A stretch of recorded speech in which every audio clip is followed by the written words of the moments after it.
coming up on my 1-year anniversary of this position. Just look happy for me, even if you don't care. It's okay.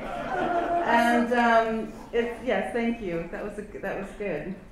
Very convincing. So I'm really excited about all the activities that have been happening. Hello. And all the sort of energy, especially that the Roski talks are bringing to our artistic community here at the USC Roski School of Art and Design. I'm just going to keep saying it. I heard you have to say it a lot, like branding the event.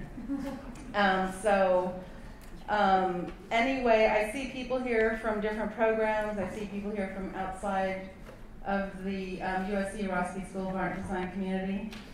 And so it's very exciting. We have a ton of other really interesting Roski talks happening this semester, and it's on a poster that looks like this, and it's outside as you walk in and you walk out. But the next one is going to be Jamila James on January 30th, and there has been some confusion because most of the talks do happen at the Grad Center at the IST, which is at the corner of, the building's at the corner of 30th and Flower. The entrance is on 30th through a gate, and there's a banner there. And when we have talks, it's open, and you could come in, and you might even find parking around the neighborhood. So it's not too bad, but I know a lot of students sort of went there first and then came here, so thank you for persevering, those of you who did that. The next, and then in this semester, we have also the February 24th, Ellen Gallagher in conversation with Adrian Edwards at the Broad Museum.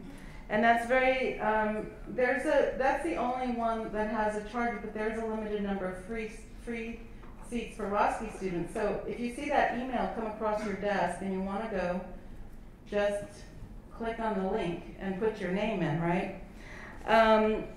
Nayland Blake is coming, a big favorite of mine. Julia Meltzer from director of the Clock Shop. Shireen Nishad is going to be doing a USC Visions and Voices presentation, and we just found out today she's also going to be doing some studio visits with our graduates. They haven't heard that yet.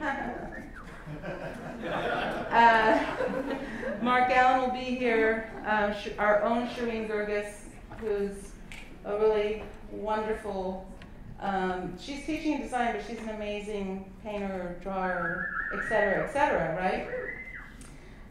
Daniel Joseph Martinez will be in conversation with Julie Carson as the Hampman Photography Lecturer at LACMA, and Taisha Paget, who's kind of crossing between the borders of performance and dance, and who teaches it at UC Riverside, but I saw her perform last year at the Guggenheim, I think it was, and it was really, really wonderful. So I hope you can join us for dates. See this. Also we have a Facebook page, which is called something like Roski Talks. I don't know. Is that right, Stephanie? Something like that? Roski Talks? At Roski Talks. That's the name of our page? All right, something like that. I'm sure if you look it up. Okay, so let me get on to the introductions. Hi, Tania. We broke her loose from Havana. We broke her loose. We got her on a plane. We shuttled her over. So we're pleased to have brought Tania Bruguera in from Havana to be with us as our resident artist and scholar for the Roski School of Art and Design. And what that means is that besides doing the talk tonight, she's also doing studio visits. She's also meeting with our graduate students in studio and in seminar.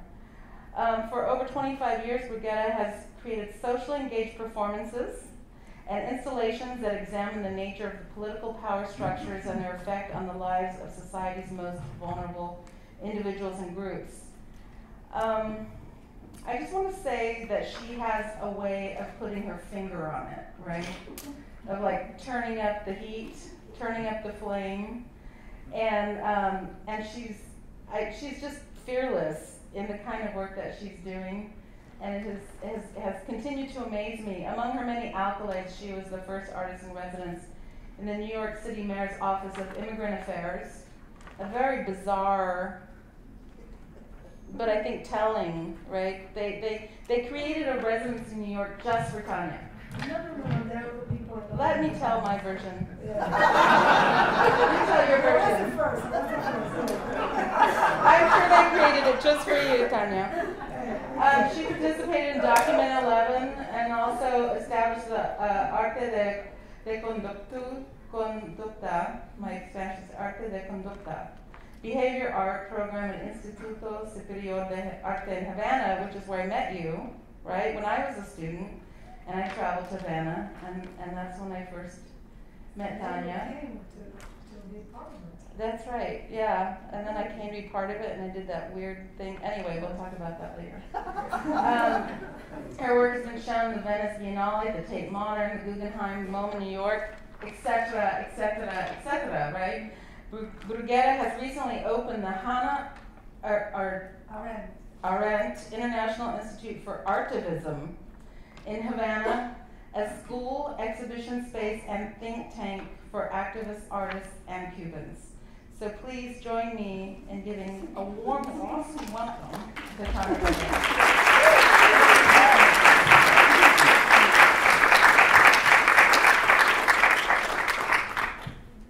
Can you hear me? No. Can you hear me? No. Yes. See? Here? Yes. Well, I'm very surprised because I thought that you were going to do the introduction and they're different.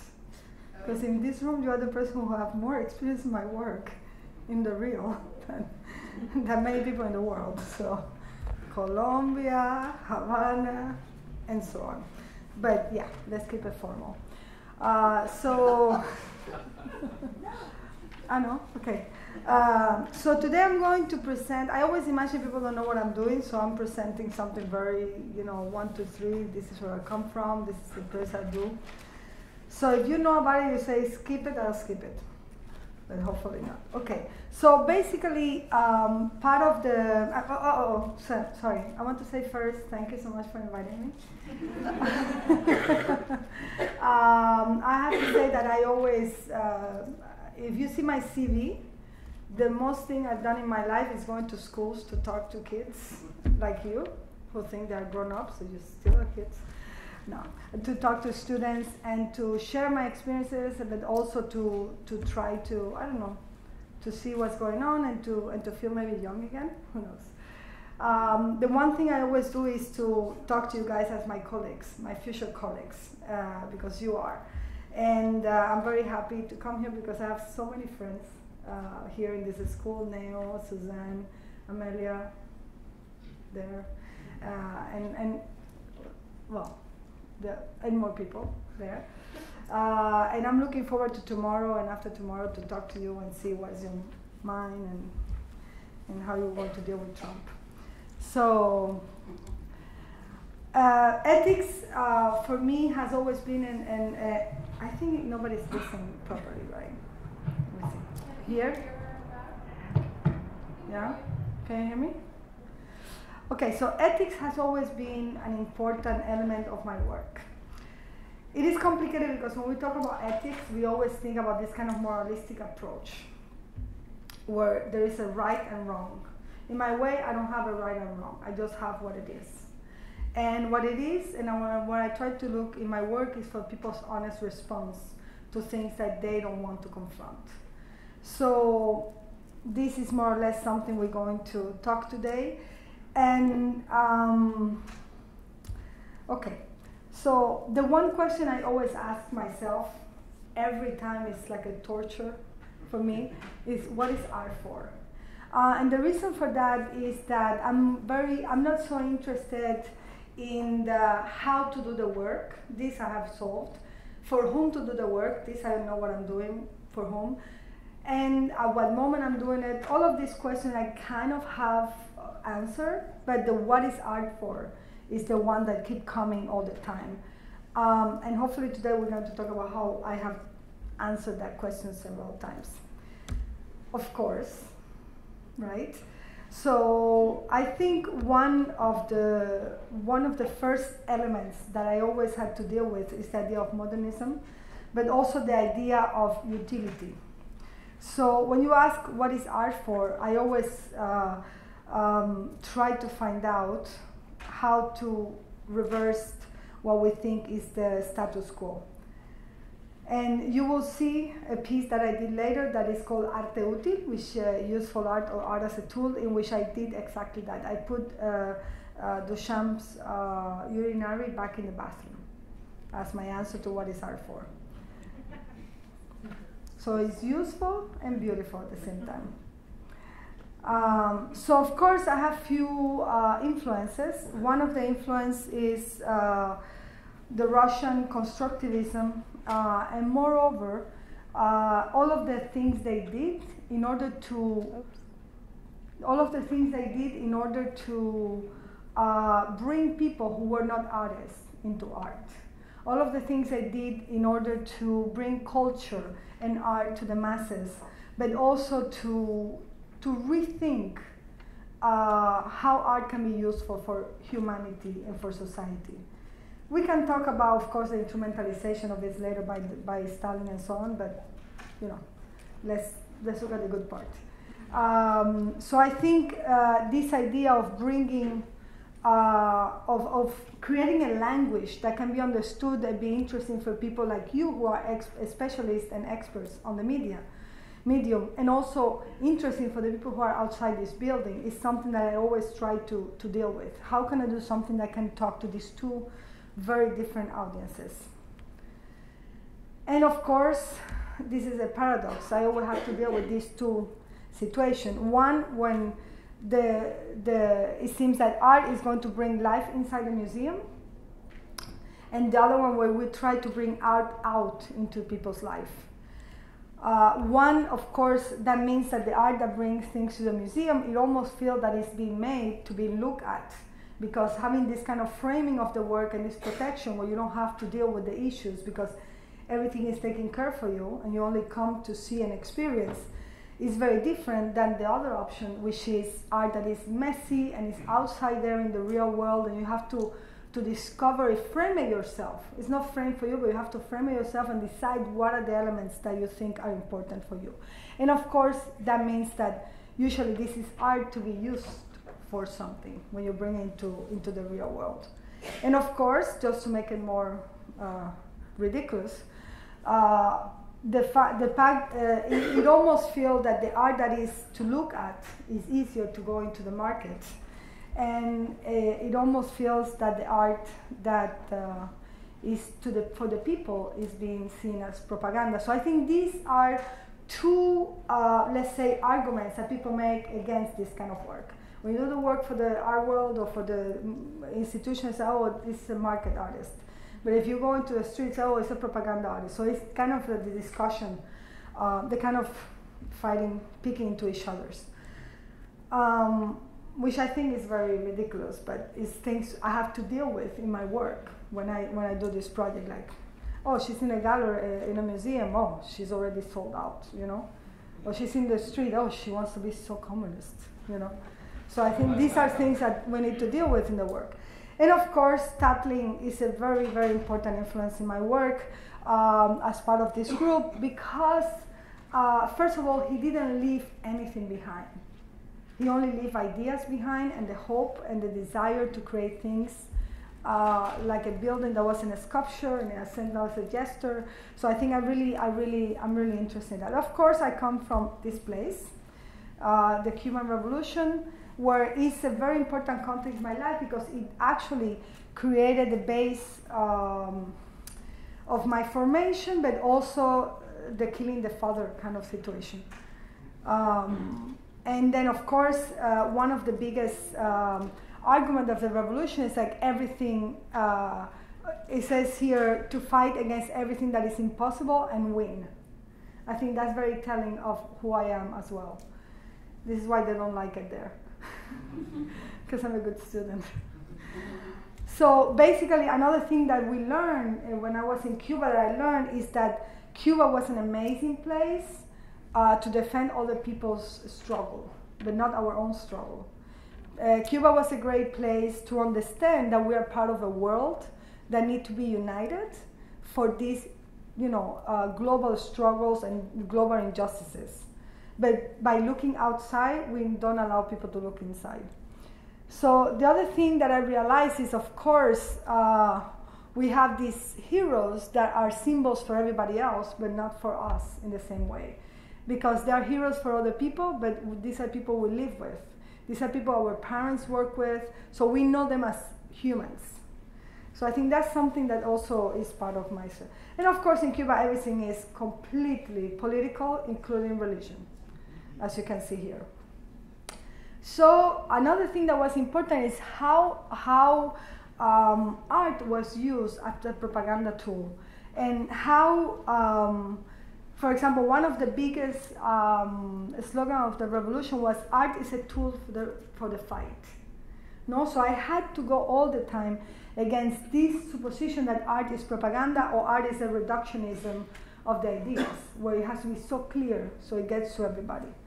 But of course, in Cuba is one of the best places to see politics as affect. This is why Fidel was such a great leader, dictator, whatever. But he was a great figure because he understood politics as affect. And Cuba is a very, very good place to understand that. But as an artist, you work with affect, of course.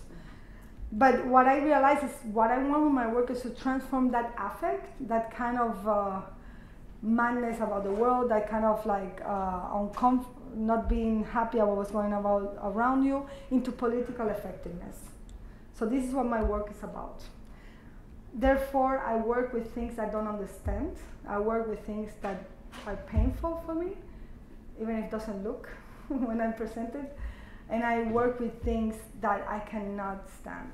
Like, if I see something that for example, sometimes you say, like, this is so easy to fix. Why they're not fixing it? And art helped me to understand how to deconstruct the institution that is not letting things happen. So, and I do this in different ways, but you'll see. So, I also have different working interests in my work. One of the main challenges I had in Cuba is I was a female artist. And as you know, there are many, many female art students. There are very, very few female artists. So I think this is the first fight I had at 18 years old. Why? Because I wanted to be an artist, but it almost felt that I was destined to be the girlfriend of an artist or just a cleaner somewhere, but never an artist. So that was the big fight I had. And in the process, I found the work of Ana Mendieta, who was a person who was alive when I was 18 years old.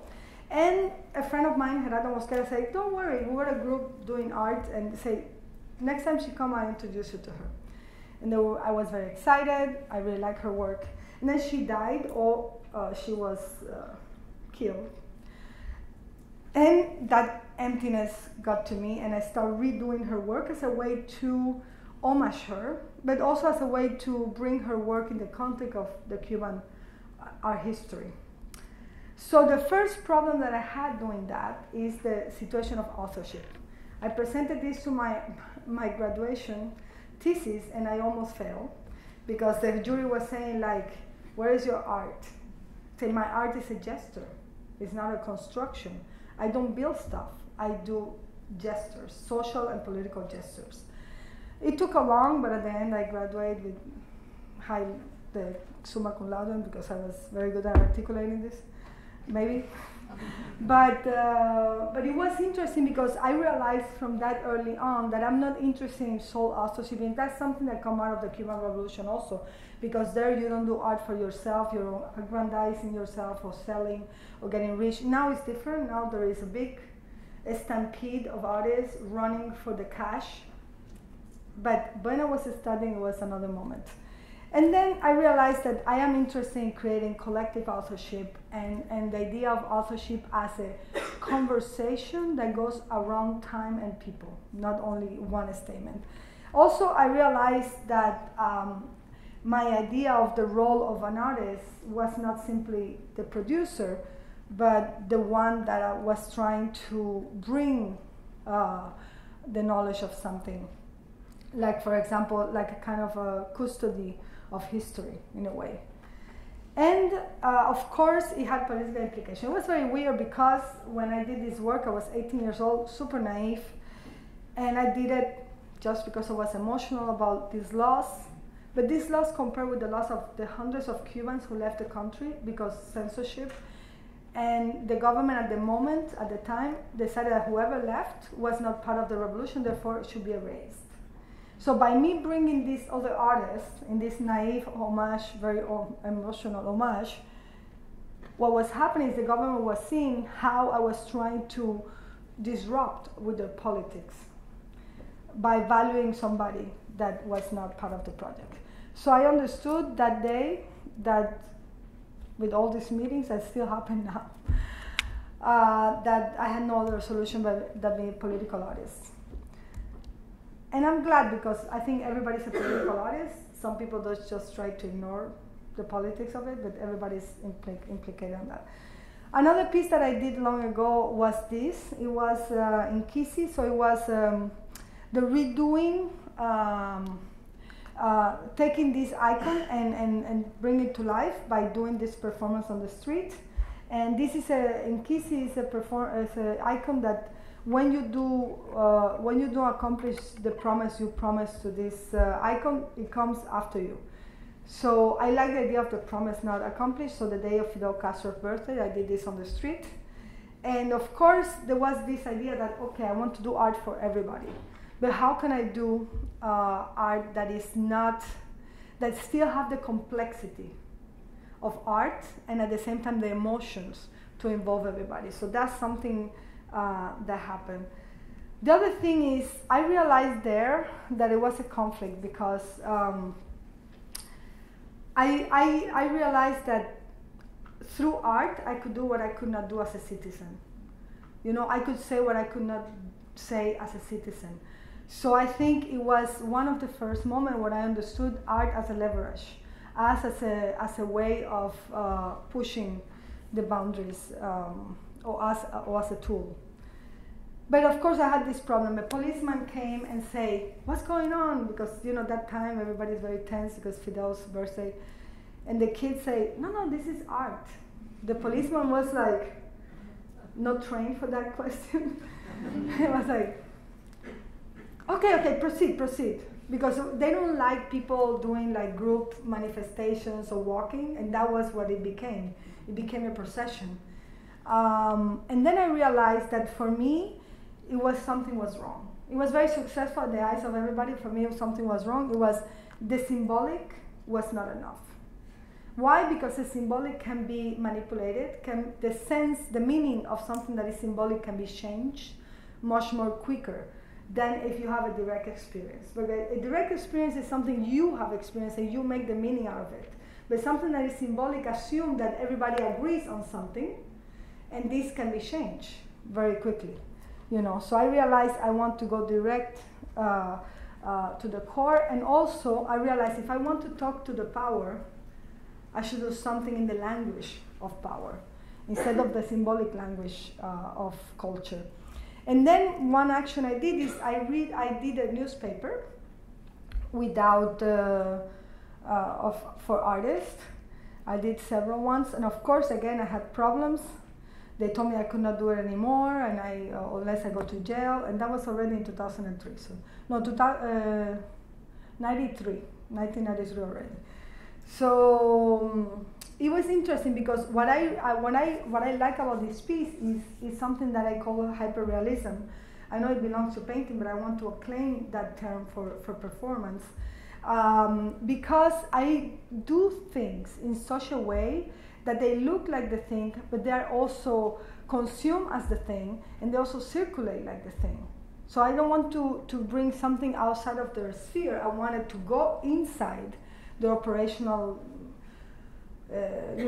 atmosphere or location, and inside that interfere, and in a way that everybody in there think, yeah, it's the thing, it's not art. So I'm very happy every time people get confused that is not art.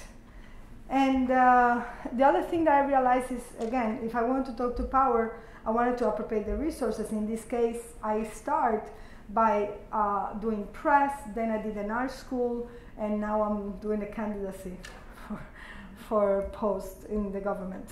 So I think why? Because when you talk with the language of power, they listen. And sometimes as political artists, we talk in a way that we are screaming or we are complaining, but we are not heard by the people we want to hear it. Unless you want to hear it with your friends. But we don't, it's not time for talking to a choir anymore. So we need to start finding ways in which we are heard by the people who need to hear it. And that's what I try this way. But also I realized that as a performance artist, I perform the believer. What I mean by that is I always believe everything. If you tell me this is the best school in the world, I believe it. But tomorrow I'll put it to test, you know? So that's what I do as an artist. In the revolution, I believe everything. I believe everything they do. I don't want to question it, but let's put it to test. And that's what I do in my work. What I do in my work is I create a condition or a situation in which everything looks like it is a political event, but the rules are others. The rules are made by you. Therefore, we're going to test what is really happening. So, for this section, I want to say that as a performance artist, because I think I'm a performance artist, I had to deal for a long time with the idea of the body, because usually performance is body. And for example, in this case, I did this piece with J. Castro, where we both signed a contract in 2005, where we decided that whoever dies first will give the body to the other to do a performance with the body of the deceased. And yes, it's a signed contract, so we have to do it.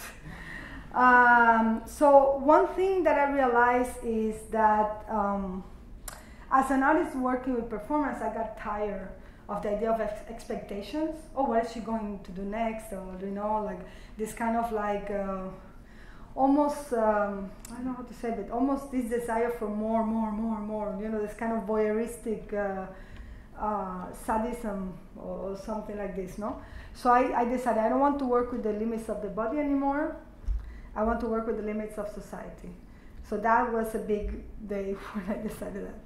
And also I thought that day that instead of performance art, I wanted to do behavior art, meaning I don't want to work with the elements of the theatrical, the performative, the you know, the stage, etc. I want to work with social behavior. Some people have accused it like, oh, these are social experiments. I prefer that than performance art. So yeah, and this is another question that happened also all the time in my performance, like, what is the art? So in this case, everybody's like, okay, what is the art? Is the art the signing the contract the day you did it? Is the photos of the signing the contract? Is the conference you gave about the project? Is like the page? Is like, hopefully in many years from now, the performance done with the body? So I really like, when I'm more happy as an artist is when people have no idea what is the art. And they have to do the work, because I think this is, you know, the most, I don't know, special moment, because they can put, you know, they can work on it. But another thing that happened, and this is not art, this is an invitation I got by United Nations in 2013 to be part of the expert groups to help put together this first report on cultural rights and artistic freedom of expression. And the reason why I bring it here is, like, as an artist who is working in politics, and I hope I can say I'm a political artist, although I find a lot of artists saying they don't want to say they're political artists, but we can talk about it later. I do like to say I'm a political artist. I realize that change is a very complicated, it's a very easy, you know, word to say, but it's a very complicated process. And I realized that I needed to not only do my art, but I also needed to start doing a parallel activity of activism and also of working with people who can make sustainable change. Because art, unfortunately, is limited change, it's very small. So, very quickly, I'm going very slow today, so we can stop at any time. So another work line is the political imaginary. I think I work with this idea of the political imaginary, where you're trying to think, you're trying to think that you know what a place is without being part of it. So I did a series of work where we were in Cuba, for example. I created this tunnel that was completely dark. You see nothing unless you see a little light at the end, and it's the video that keep repeating many images of Fidel. In 1 minute, every minute they do this. So you can see him saying, I have no protection. But the real people who were not protected were the Cubans, who were naked in the dark. The photo is weird because it was completely black, but I cannot show a black slide. So I had to take a fake photo. So this was a completely dark. People had no idea what's going on. They couldn't see anything. The smell was horrible because the sugar cane is melted. And then they could see this, and they see the leader, but they never see the Cubans. You know. So I think that was. This is very quickly said. These projects are more complicated, but now I'm going to do like a one-line kind of description so we get over them. I think the other thing I do is I work with people's professional experience.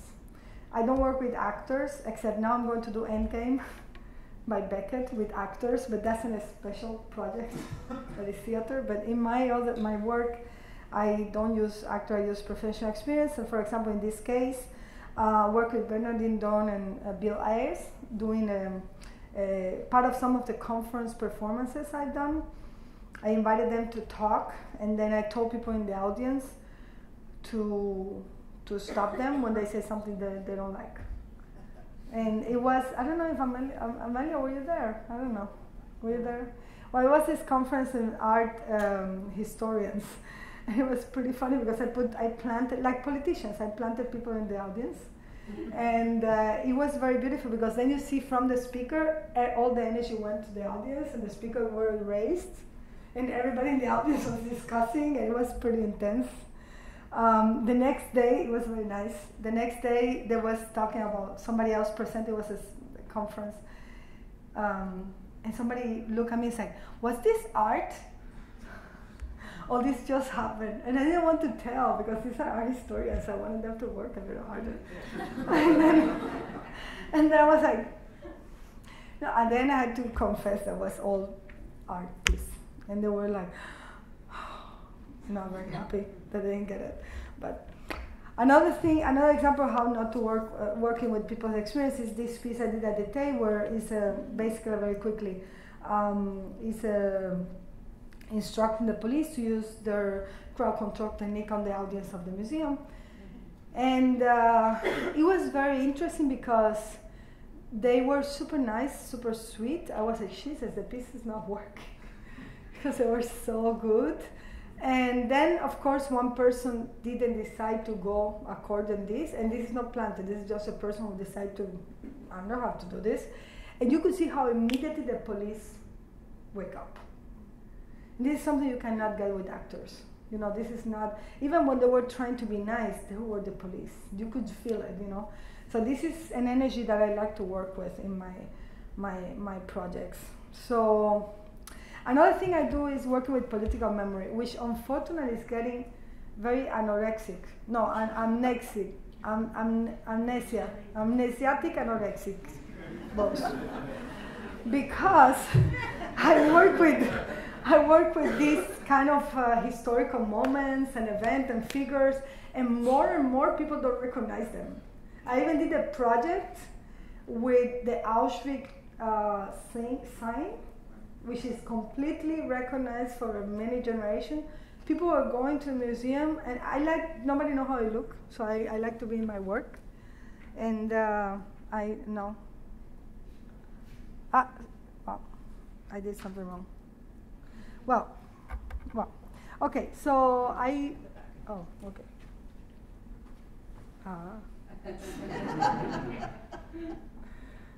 Anything now? Hola? No. Maybe I should not talk anymore. Do you have the other microphone, the one on the head? Yeah. Okay. There we go. We are performers now. Hello? So now I'm a performance artist. So basically what happened is that, so in this case, for example, so I use, well, first of all, the piece can only be seen through but if you want to participate, this is something that happens in my work a lot, like you have two options, you participate, you don't participate, and it's fine, just you have different experiences. And for example, in this case, I took these people who were from the Red Square, and I invite them to the biennial where I was showing, and I say, okay, you want to bring your work here? I say yes. So you had the option to have your portrait taken with these beautiful kids. And I did what politicians do, like for example, Trump is an expert on this.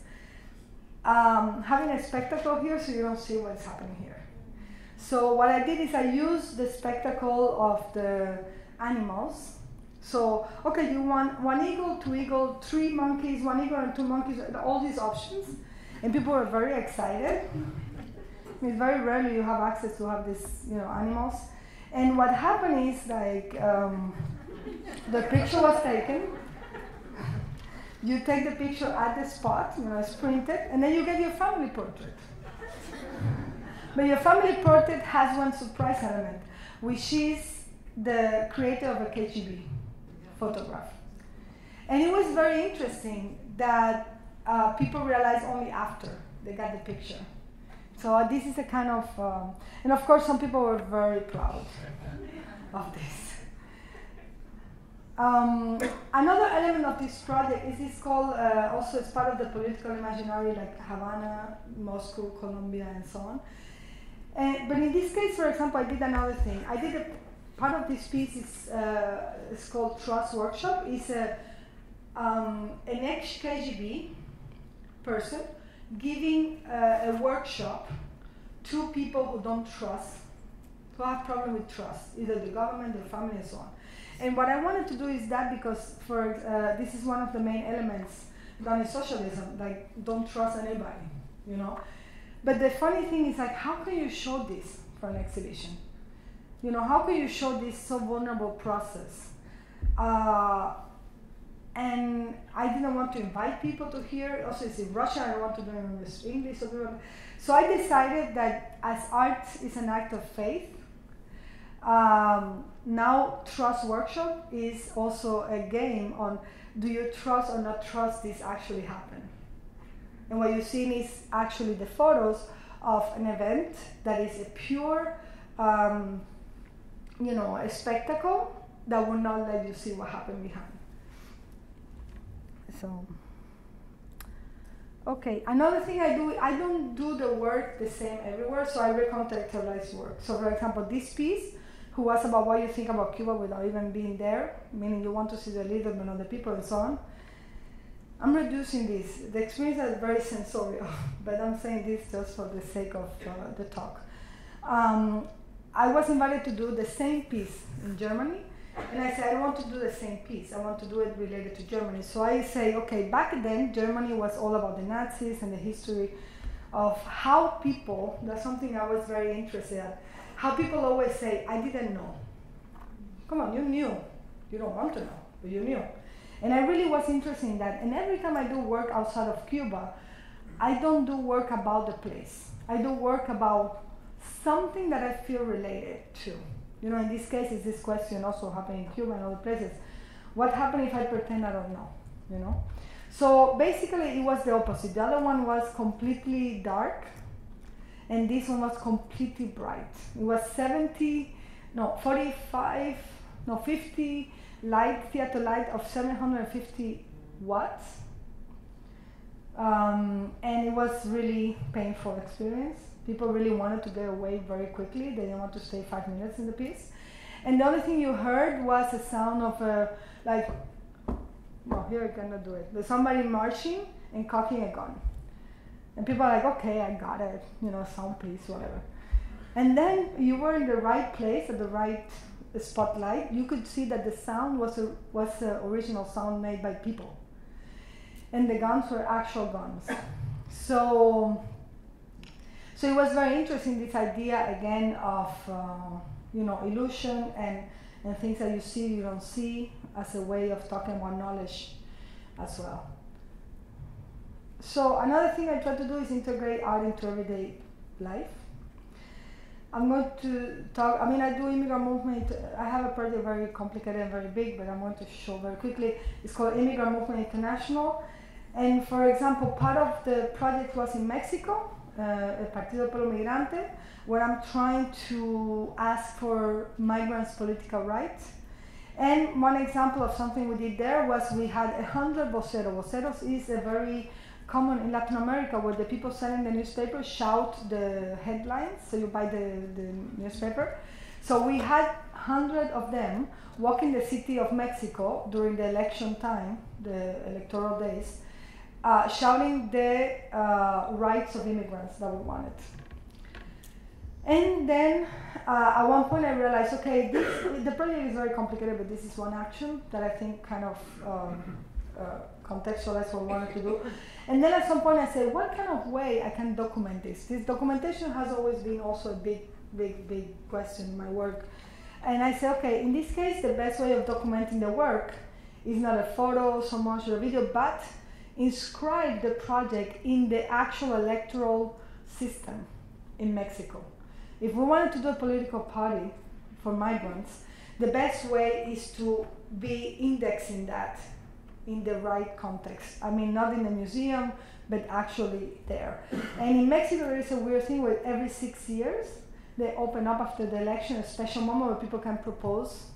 50 parties are elected to see if they can make it to the city. Nobody makes it, yeah. And then there was a problem that people were really into it, and then the exhibition place say, we're done, we did the show.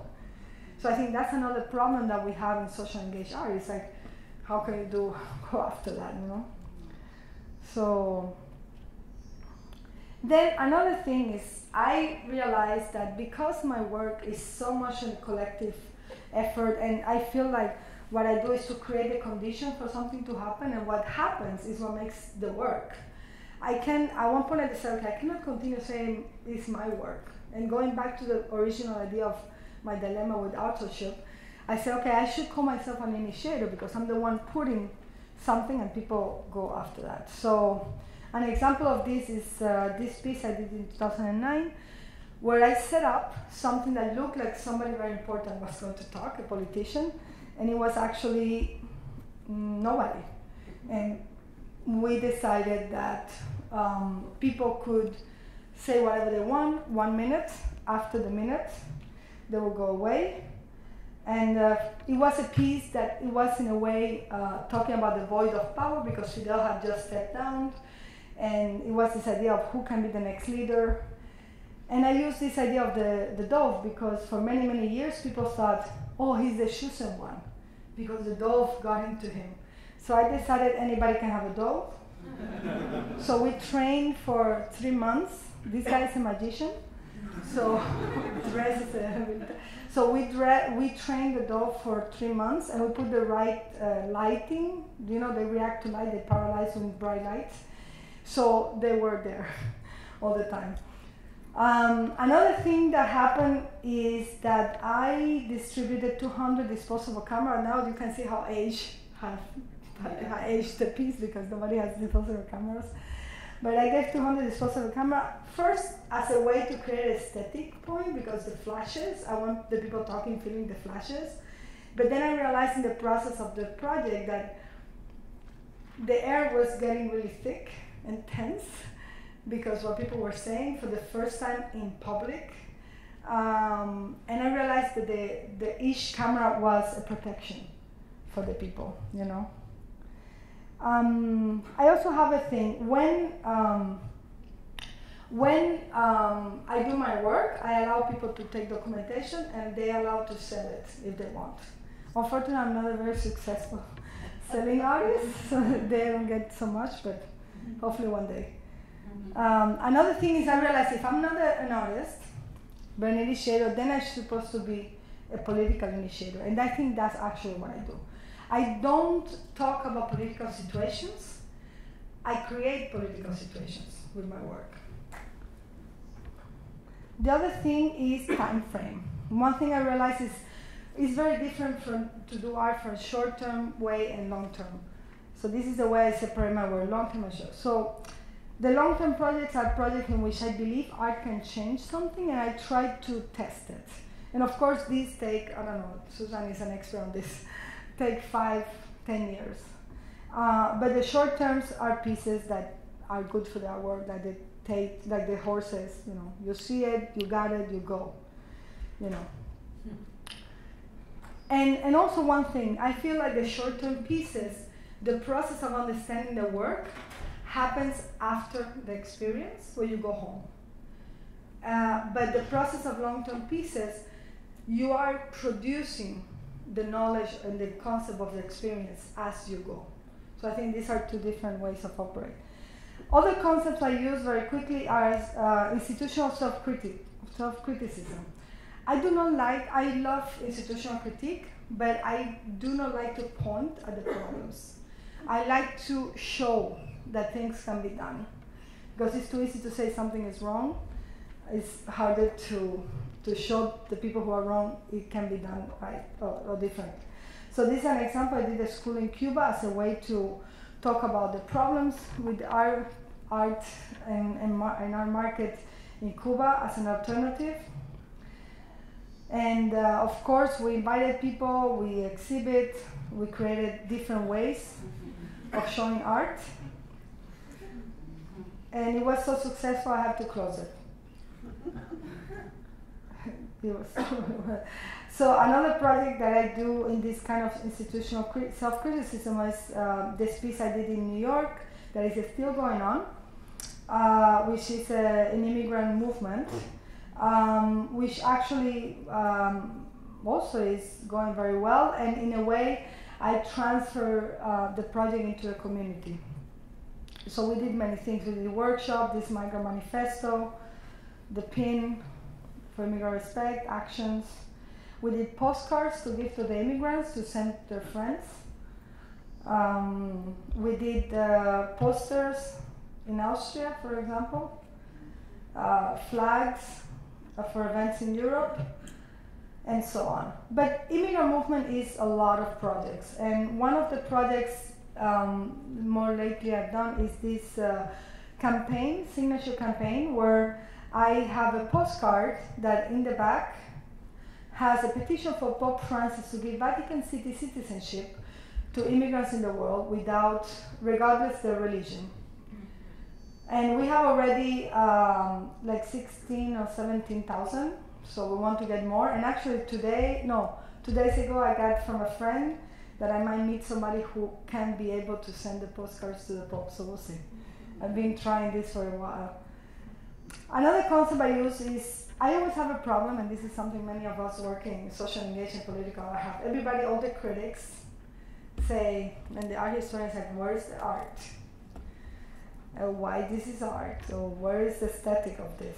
So I decided one day, and thank God I don't speak English properly, so many of my work come out of like the mistake, like grammar mistakes and stuff.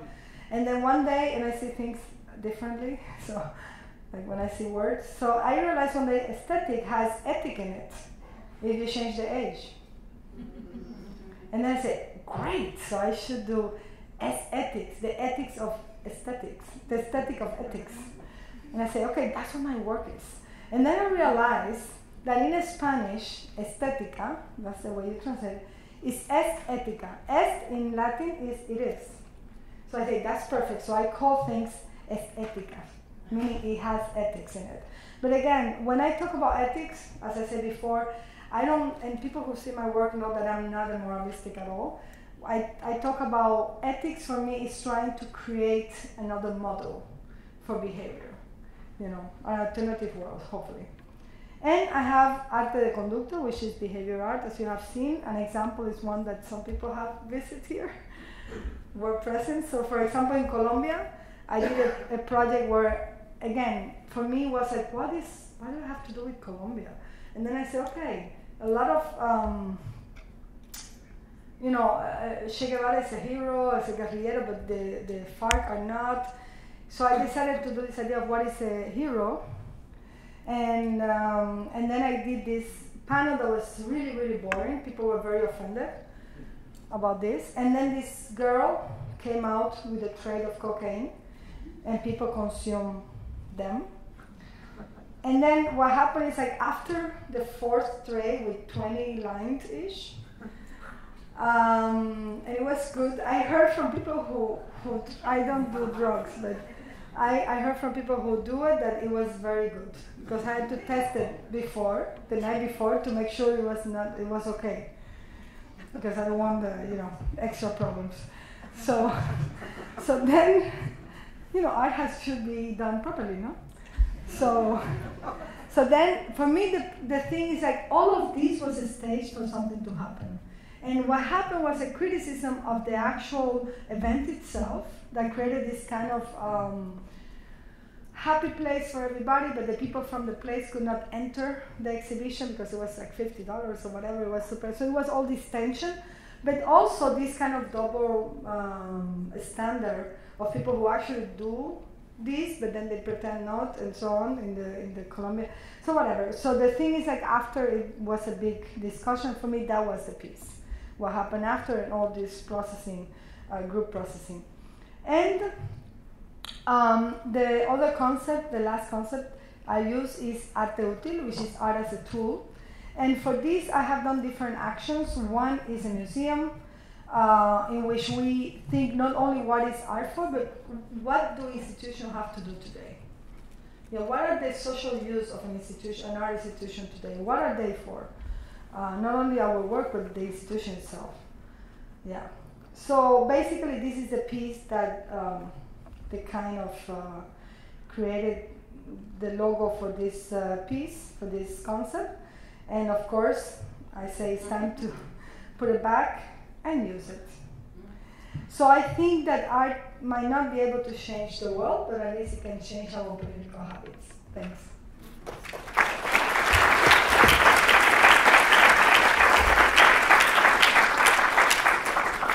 Not the part I like, if you want. Question? Okay. Okay, so what would you do to address Trump as a president? Well, I think we different things. One thing I do when I do my political artwork is I try to do it in a way that is confusing for power, because it's using your same elements, the same language, but it's doing something that they don't understand what it is. So I think putting power, or people like Trump who looks or projects, I don't think he projects a very limited amount of variation in what he does, is kind of putting the system in crisis, because if you have to, they don't know exactly what it is. So for example, in Cuba, one thing that happens is, and I didn't talk about this because it was 54 minutes, so, but for example, another thing I do is to do the political timing specific, and I can quickly say it. And the political timing specific is understanding what is the sensibility, the political sensibility of the people at the moment, because what is happening around, and how you work with that. How you transform that into art material. How you, that's one thing. The other thing is to allow for complexity. I think we have to fight this over-reductionist, simplistic attitude that wants to be created in the media and everywhere, which everything is amazing or terrible. No, there are different adjectives, for things. So try to use as many adjectives as possible for things. And I think, and the other thing is, I feel like the Women's March was great because they did one thing. They knew exactly what hurt him, which is TV ratings, an image, and the spectacle. So I think in a way we might be, I'm very nervous to say that, but we might be in an era where we need to do a spectacular art again. A spectacular in that sense, not in the sense of like, but in the sense of we have to be as big as him. He takes so much space, you know, so we need to take more space than he does. So he understands he's not the bully, but he's another person in the room. I don't know if that answers your question, but yeah.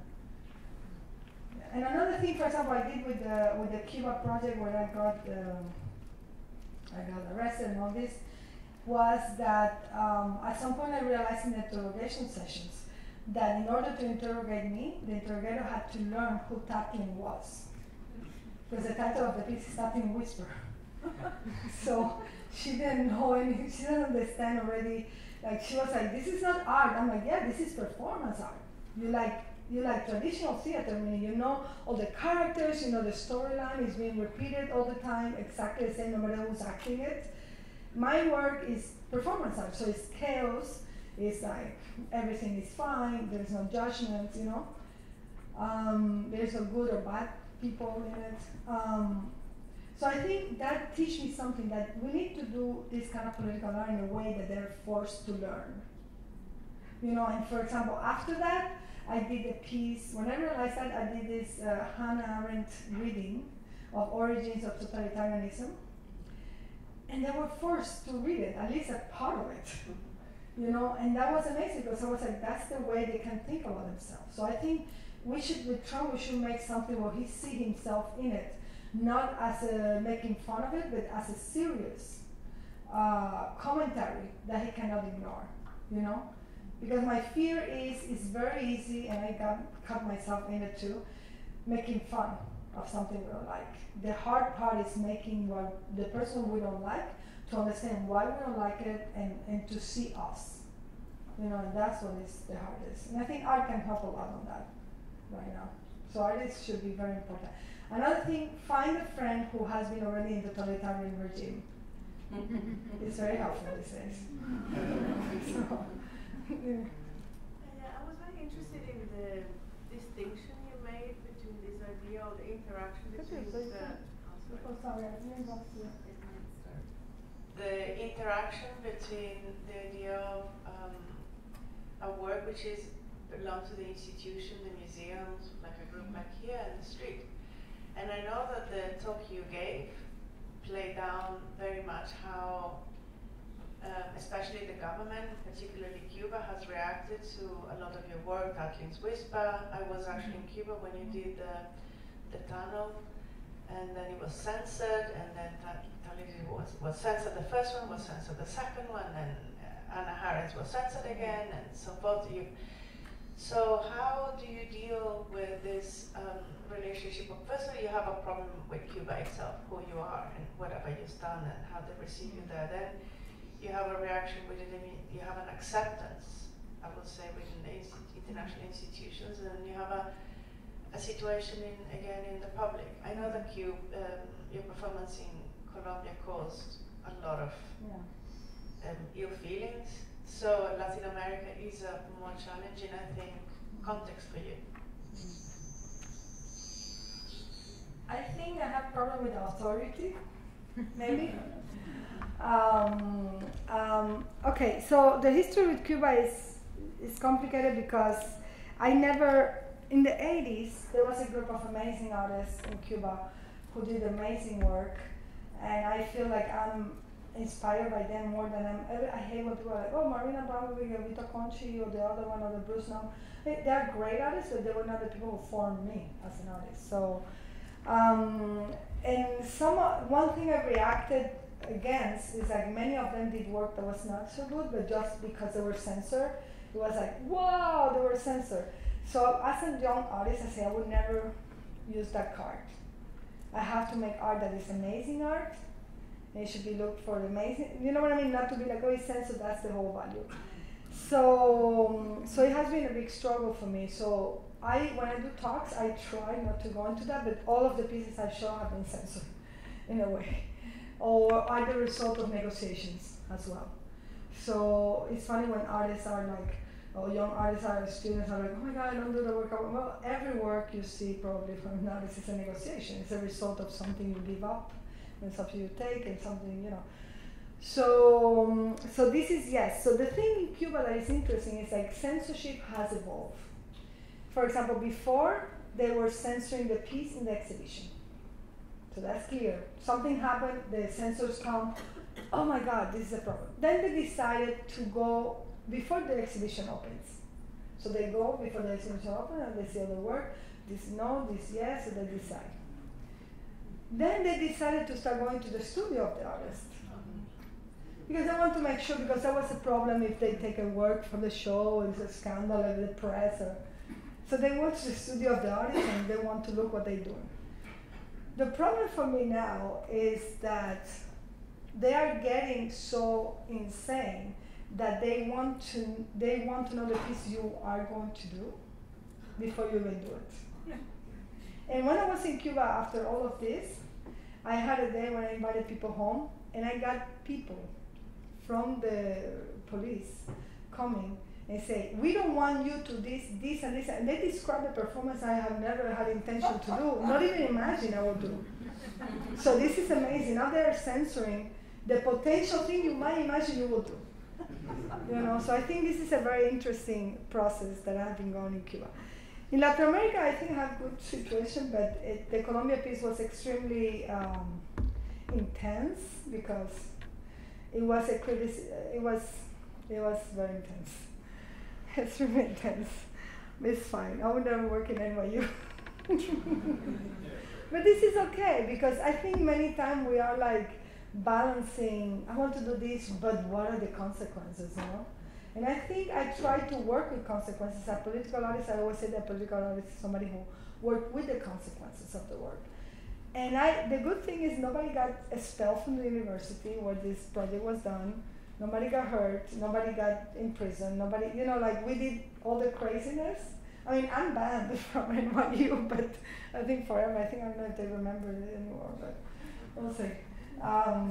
But I think that's okay. It's where you locate the damage. I think as an artist who do this kind of projects, you need to be very aware of where is the damage going to go.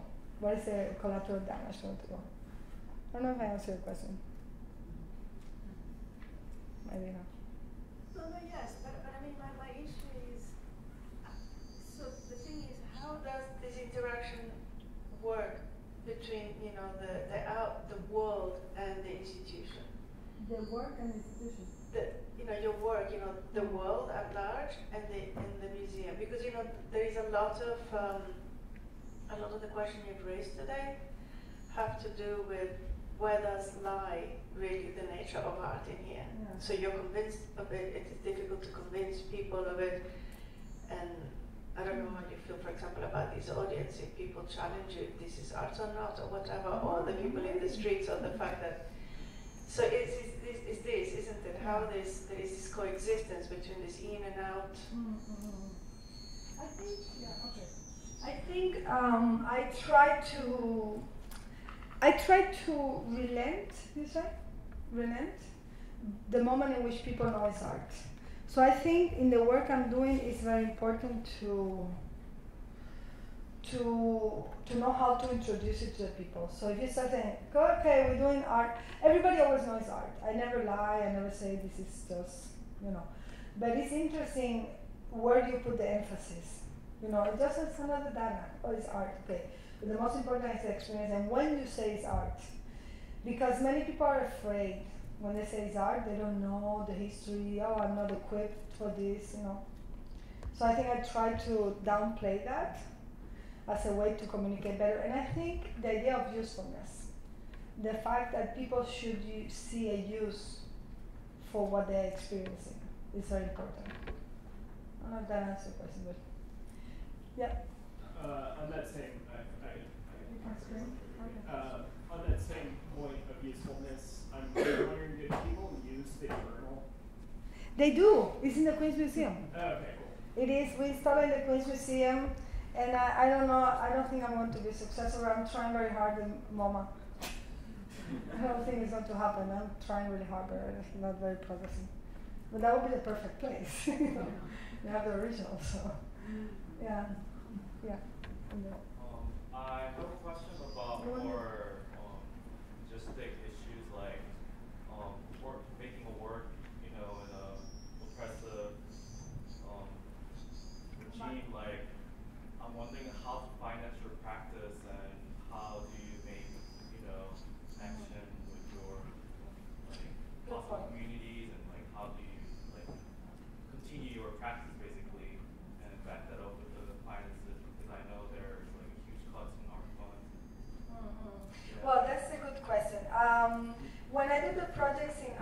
anybody heard this? No. Then how I sustain my practice in Cuba and other words, like the money part. I think it's complicated. I applied to a lot of grants. I don't always get them.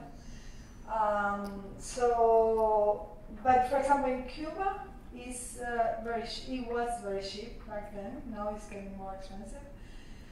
But for example, the school, I did recycling money, meaning I was teaching at the University of Chicago, and I was taking only enough money to pay my rent and food, and the rest I gave it to the project. So I self-financed the project. Then after the time passes, people thought it was successful and it's going okay, so they start, for example, the embassies. I say, I want to invite these artists from your country, can you give me the ticket? So they come and they can stay home. So it's very precarious that way. And over time it gets better, but it's very precarious. Also the problem with the art world is they get excited about something, everybody wants to help. When it's a long term, people get this excited very quickly. Because, oh, they're still doing it. Okay, that's boring, you know? And that's more complicated sometimes to find money for that.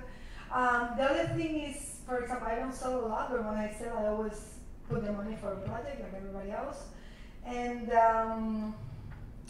sometimes you work with institutions. For example, Immigrant Movement is something in partnership with Creative Time and Queens Museums, and they have agreed, I negotiated with them to sustain the project over time. So that was a very special option, you know, situation. But it's very precarious, so you go as, it's not a fancy story, sorry. Yeah, Alfredo, you know that? Please.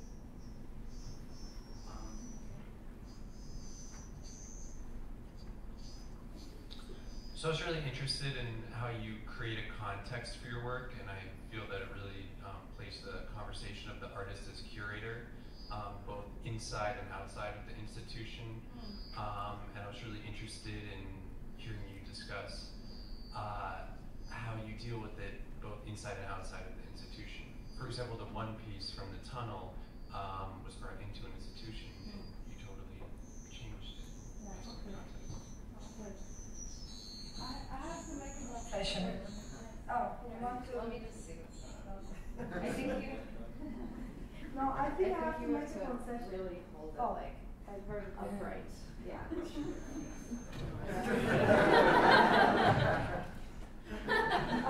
So I have to make a confession. The way I explain my work is very structured, is very clear, but it's not. When I'm doing the work, I'm extremely messy. I'm extremely open until the day before. I don't know exactly what I'm doing. Until the minute before, I'm trying to figure out stuff.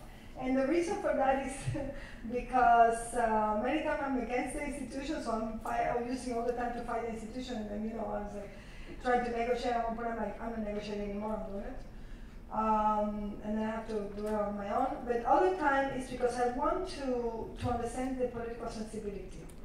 So, for example, the piece in Colombia, I sent them an email saying, I want guns, paramilitary, and cocaine. And they said, but what are you going to do? I don't know. I didn't know. I mean, I just knew these are the main elements that we know from afar, that is part of the conversation. So I don't know, I have to get there and understand more, you know, and feel it, you know. So, of course, I say no. So yeah, whatever, it happens. But it's very tense, and sometimes, again, sometimes, for example, for the piece it's all about trust also, no? You trust, either with the audience as well, no? So I don't know. Sometimes you say, okay, is it worth it to lose all my ammunitions? And I lose them all the time in every piece, because I would have this idea that it's going to be the last piece, so I'm like, I have to do it right, because people are going to say, no, she did great, then that thing she did last was horrible, so I'm like, so yeah, so I think it's difficult. For example, with the piece in Cuba, with the microphones, there were months and months of negotiation with the institution, months and months of using a lot of ways to negotiate, saying I did it first in Spain and nothing happened. I showed them the video. You know, I used everything. Also, Guillermo Peña was the person who invited me at that minor in Cuba. I wasn't invited, so he invited me to be his guest person. So that helped a lot because he was the main guest of the exhibition, so that was a big protection. So it's a lot of things, it's a lot of elements. But of course, after that, I was forbidden to show in Cuba ever again. Since 2009, I cannot show in any institution. But that's okay, I'm happy for it. You know, still I find people today who say thank you for the peace in Cuba. Because I say things I would never say before in public. So I think it's that. I don't know if that answers your question, but honest. Yeah. That's it. Yeah. It does not like me. As we're moving towards the fears of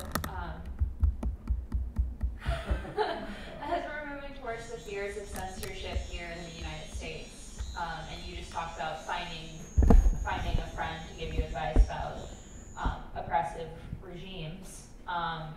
What advice do you have about working under a system of censorship and how to subvert that and still make it public? Because you can no longer show in Cuba, so now you have to figure out, like, okay, if you want to make social change in Cuba, how do you get that work shown?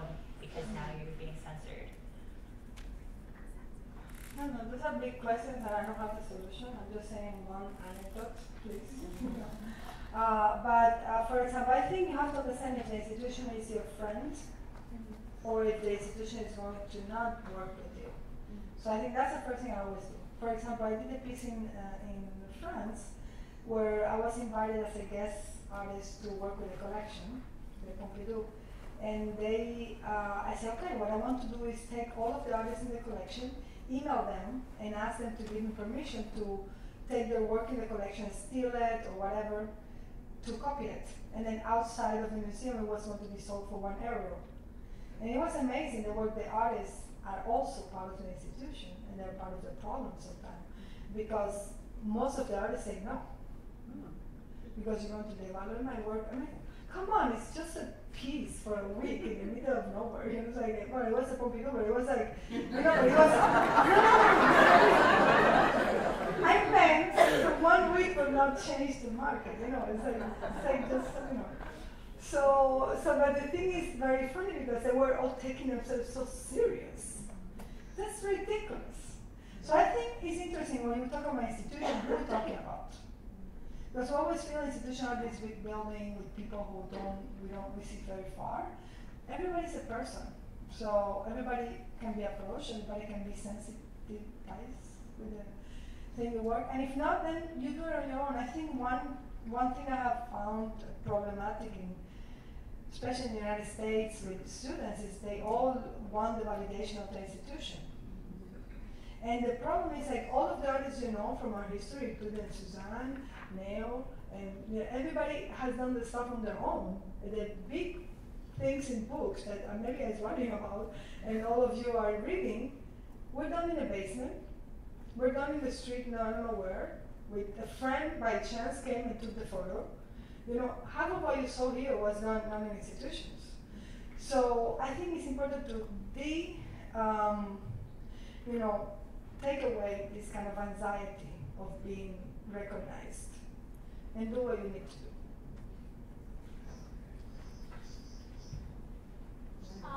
What is it like analyzing? Let's see if this thing likes to ring. This is not a performance.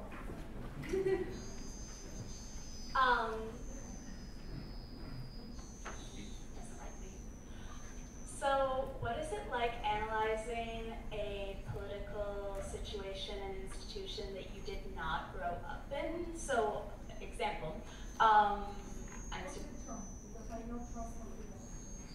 well, I'm going to use them as a comparison, but it was fascinating to listen to a lot of Americans give advice to British people right after Brexit, and then like listen to that advice and be like, oh, this totally applies, but I promise you none of them are saying it after the election because they are too emotionally invested to be thinking, like, one thing is nothing, like no political thing is hardly ever as bad as you think it's going to be or as good. But I can promise you none of them were saying that after Trump got elected, but they were after Brexit because it wasn't there. So like, how, does it make it easier? Does it make it harder? How is it different, I guess? From analyzing your own political situation, political feeling. Well, okay. So I think Americans need to stop thinking they know everything. sorry, no offense. And start learning from Hannah Arendt, for example, and start understanding the importance of history. What we're going through now? No, I think it's. I'm just checking. No, that was me. I'm just trying to make it better. Hello. Okay.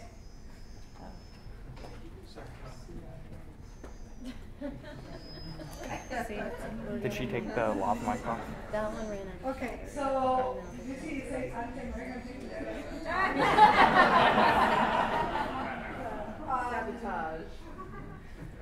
No. I think we should start looking at history. What we're going through right now is very unique, but it's not the first time. It's maybe more exaggerated, and it's more dramatically primitive and more unsophisticated than we are used to, but it has happened before. So I think we need to work with history and never allow anybody to not let you imagine. I think art is super important right now because the first thing a totalitarian person does or regime does is own your imagination, own your political imaginary, own your desire for imagining the future. So we need to be very clear that now you need to fight for tomorrow. And don't look up today only, but look at today in the idea of tomorrow. You know, and the other thing, it's a long way, so please don't get tired. Please don't get tired. It's going to be long. It's going to be a moment where you think you're tired. It happens to me.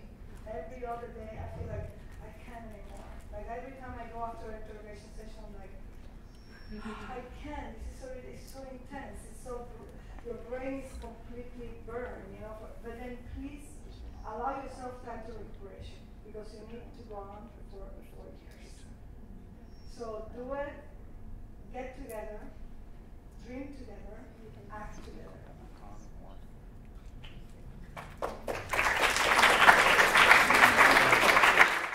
I grew up in China, which is, still so I got my fair share of, censorship and propaganda, and as far as I understand, people of China are very wary of two things. First of all, media, anything that is like even slightly, that sounds like some manners of propaganda, people are very wary and apathetic to it. And secondly, art. Because fine art, especially art, poster, and anything that's slightly even political, people will think of it as a matter of propaganda, and people become completely apathetic to it.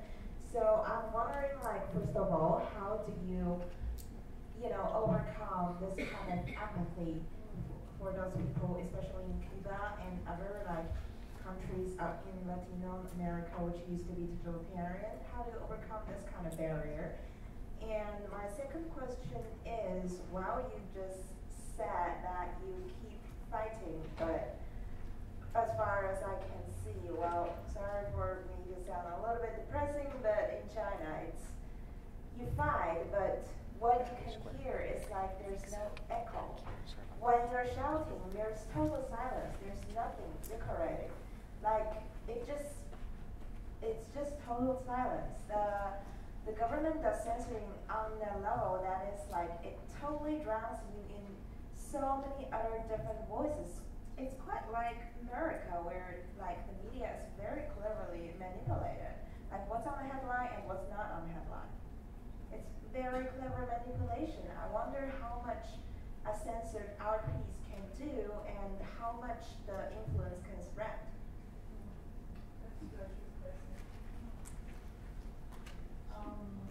Okay, so we try every mic possible today. People's mic we haven't tried. So I think you right on.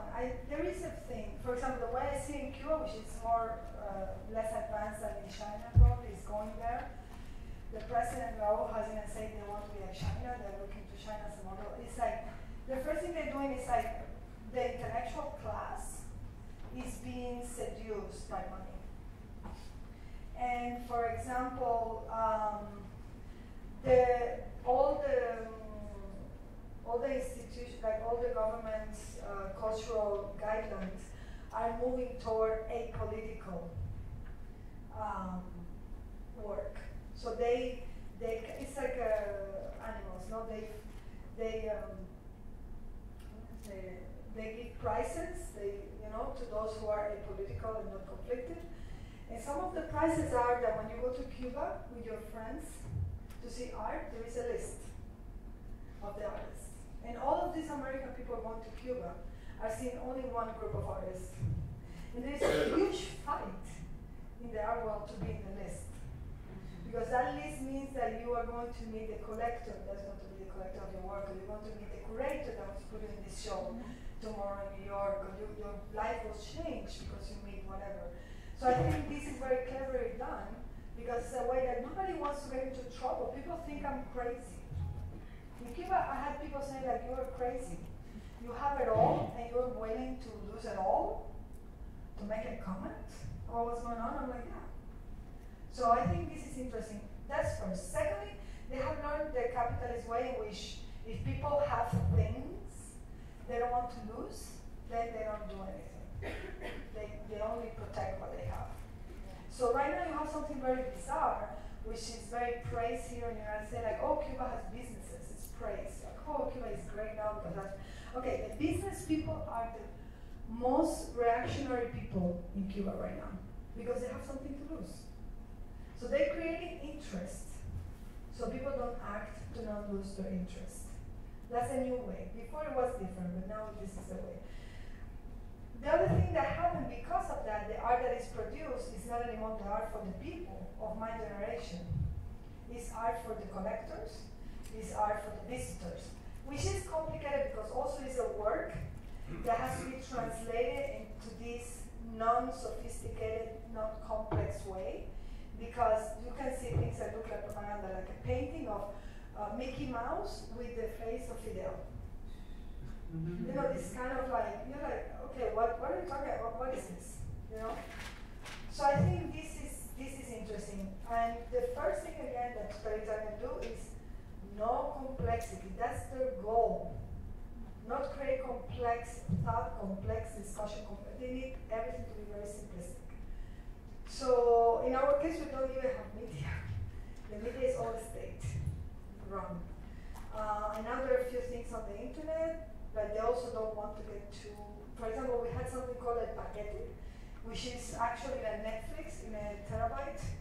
So people like bring their hard drive and everybody copy every week what has been seen in the United States for that week. And they look at, even those people were amazing, some of the artists were trying to filter a paquete, like talking to the guy, say, can I put my advertising of my show, or this or that, because this is the most seen thing in the whole country. It's a business of like $2 million. You know, it's super, for Cuba $2 million is a lot. Well, here for it is too, but I think, you know. And even some people who are critical of the government wanted to use that as to put an interview or something like they promoted. The government came, talked to them, they decided not to do it anymore. Because they don't want to lose their money.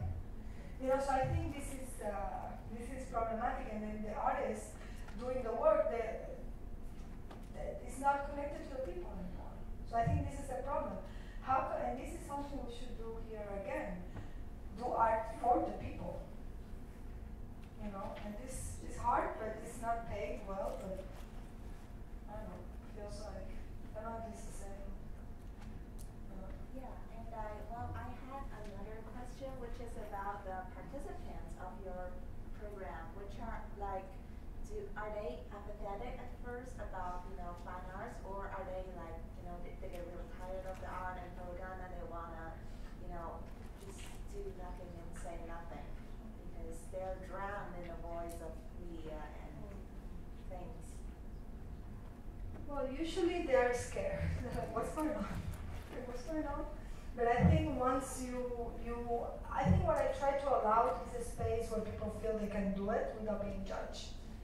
That's very hard. But then once they say, sometimes I plant people, so show people what's going to happen and it's okay. So, but usually, I don't know.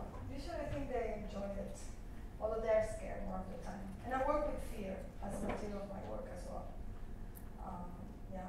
Before I was working with the fear people have of government. Now I'm working with government's fear, which is something I really like. So all the latest work on Cuba is try to make the government be afraid, which I love.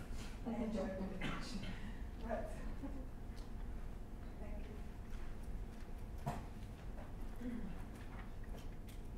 Thank you, Tania. I'm also Cuban. That's how you're very And yeah, there's always one. There's always one.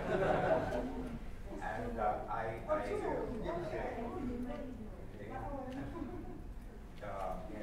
there with Maria, my wife. So, you know, what I wanted to do, first of all, is to thank you, because the two of your works, especially Kathleen Whisper and the Hannah Arendt, they mark a turning point in the world, actually, especially America's awareness about the totalitarian nature of Cuba's regime. You are up against Naomi Campbell, the recently Paris Hilton. You're up against Danny Glover. That I was in Cuba now recently. He was awarded an official award while Sexto was in jail. So you're up against Sean Penn. So you, for a moment, seized the opportunity. I was looking, and I was, an observer of what's going on, and you seized the opportunity, and you created an incredible state of awareness through who knew art. You found the magic bullet, and for a moment there, people were getting a glimpse into what the real situation was. I went to Lachman, and the Kathleen Whisper was being performed there, and I went on stage and I said a few things. So it was an international day of awareness, and the importance of that in the case of Cuba cannot be sufficiently stressed. So thank you.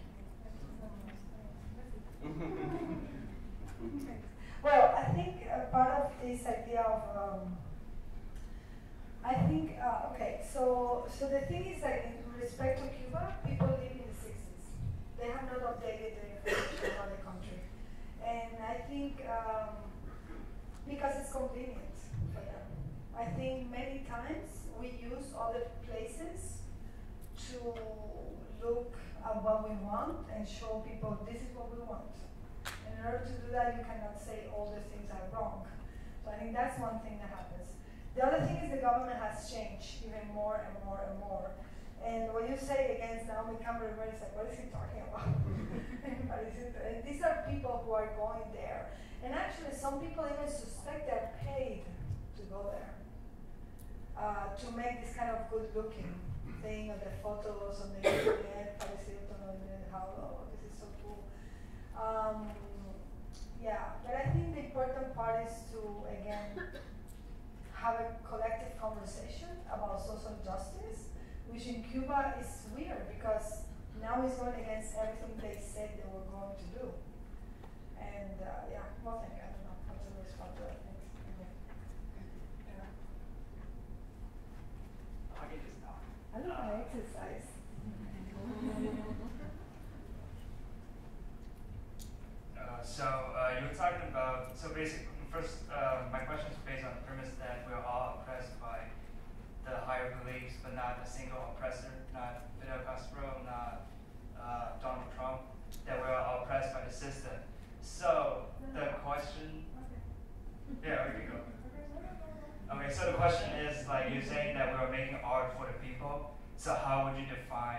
people, because there's also people who is in the system, in the institution, and they're also oppressed.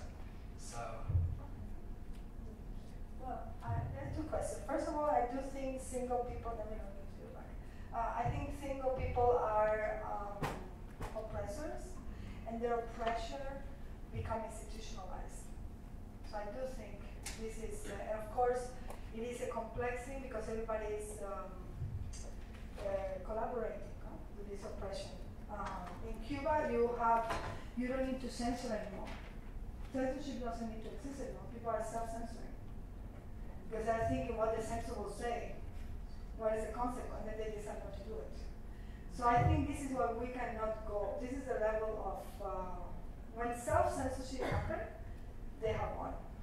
You know, we're doing the work for them. So this is one thing. The other thing, the other thing is when I do my work, I don't see a single audience. I don't see a single group. I see a complex situation with many, many, many diverse people.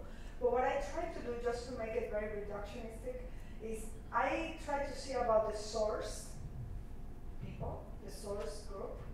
I try to look at the primary audience and the secondary audience. I don't know if this is correct academically, but I'm going to describe it the way I see it.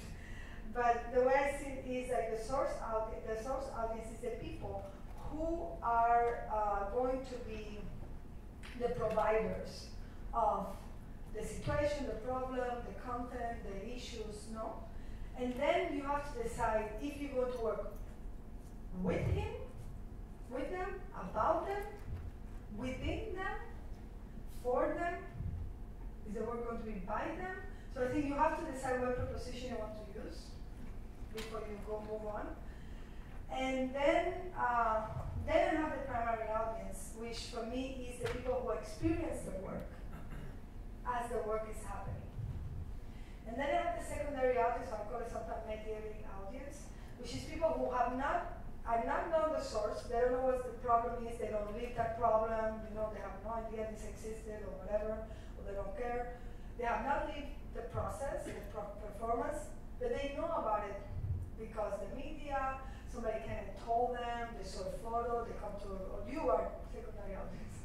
You know, they're actually achieving the knowledge from the non-experiential.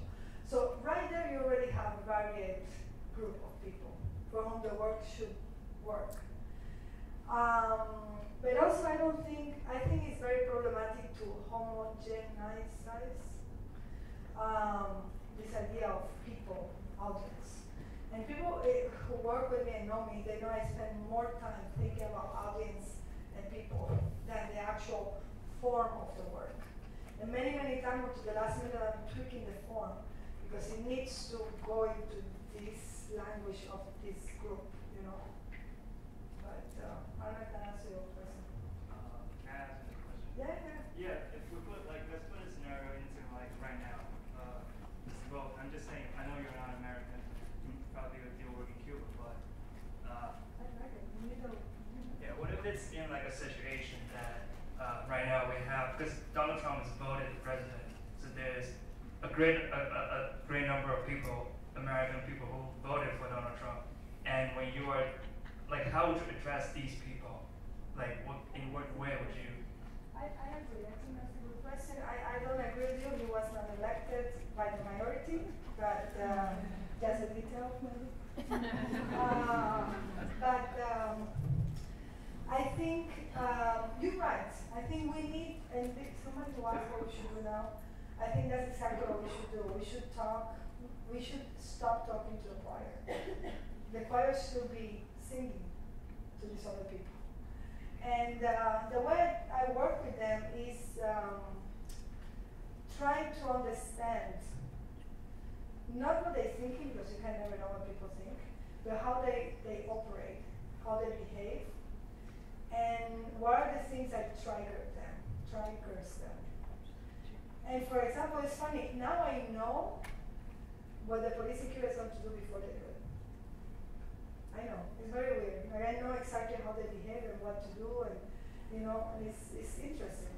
So you need to understand that, but my recommendation is people try to empathize. You know, I think it doesn't work when you try to do art work when you're judging. Art should not be judging. Art should be feeling together, building together, but not judging. So I think that I never try to judge. So maybe that's the way I work with it. Try to understand. And of course, be strong. I mean, try to understand doesn't mean I'm going to you, but anyway. It's just understanding that we have to meet those terms. Yeah. But in the introduction, Nina mentioned that you just established your own institute of Hannah Arendt Institute for Arts and Activism.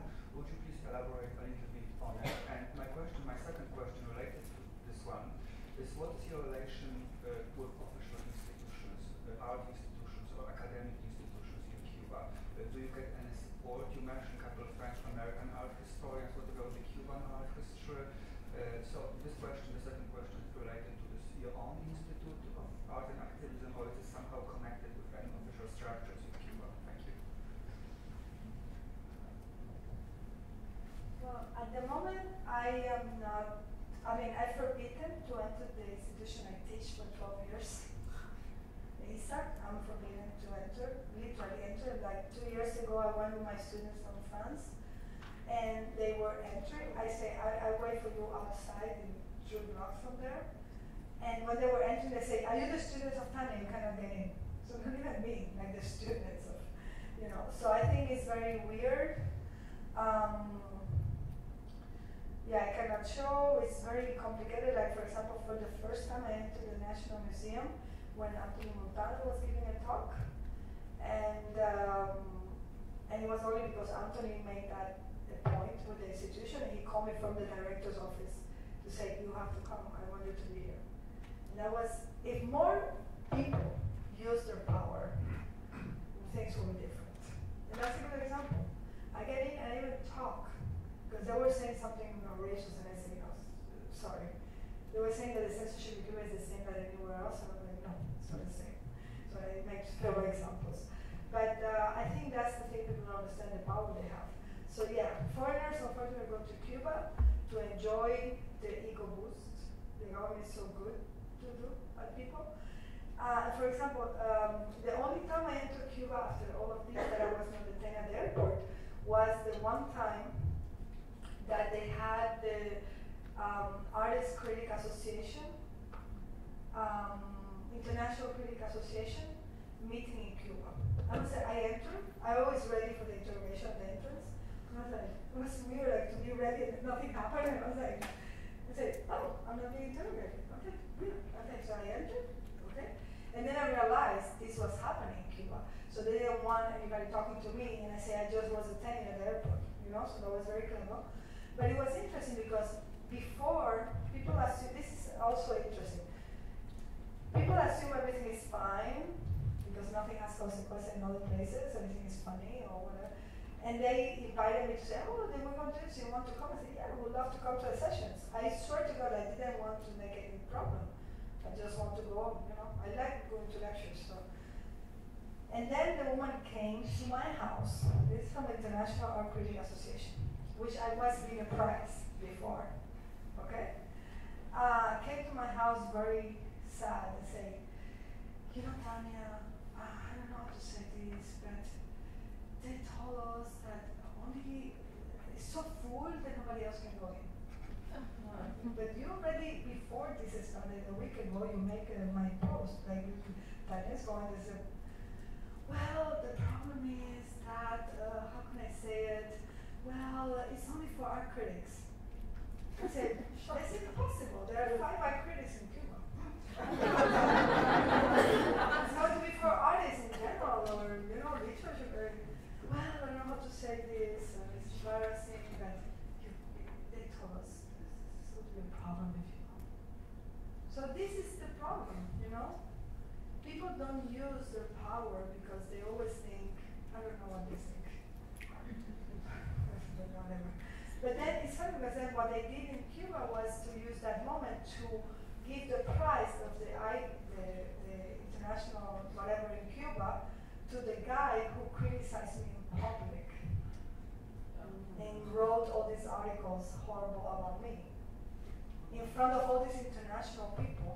were defending me. And it's interesting because half of these people signed this letter defending me. Here, not there. So I think it's very complicated, because also people want to be with the winners. And if it is fine for a lecture to talk about this, it's very different on the ground. It's very different on the everyday ground. So this is my answer to that. And the other thing is, as an artist and as a person, I try that not to affect me. So I try to see it as a, okay, this is happening, like a kind of very practical thing, but it's hard, I have to say. But the other thing is the Hannah Arendt is also, of course, a response as the school was. It's kind of the second wave of the school. But in this case, I realized that I didn't want to work with the artists anymore. I want to work with just people, regular people, artists included and regular people, including the police who interrogate me.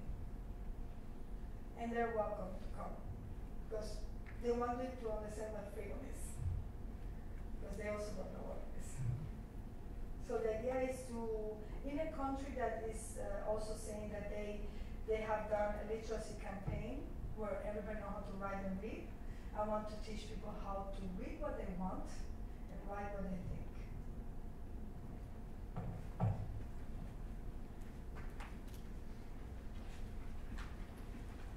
This will have to be the last question of the evening. Okay. Thank you.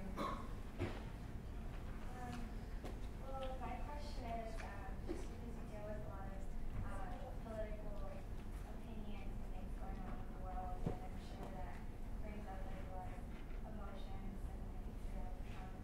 How do you separate maybe like anger and fear from your art and your pieces, or is that something more like this? Well, I learned about Trump on the train in the middle of the night and looking at my phone, losing the battery. And when I heard he won, I cried. I cried like I haven't cried since I'm a teenager. And I cried because I read Hannah Arendt. I cried because I'm a nerd with these Nazi films. Like I have seen them all. Like I'm obsessed with this kind of period in history. And I cry not because he won, but because what that allows other people. And I get very emotional about it because I know what's coming. I've seen it before. And I think it's important to allow feelings to happen. It's not good to repress the feelings. It's not good to not feel, because that's what makes you strong. And it doesn't feel at the moment, but it makes you strong. And I cry like crazy, and then I say, what should I do? That's what we have to do. We have to feel, and after understanding why we're feeling it, say, now what am I going to do? And this country is amazing for that. You guys have made it over and over and over. So you can do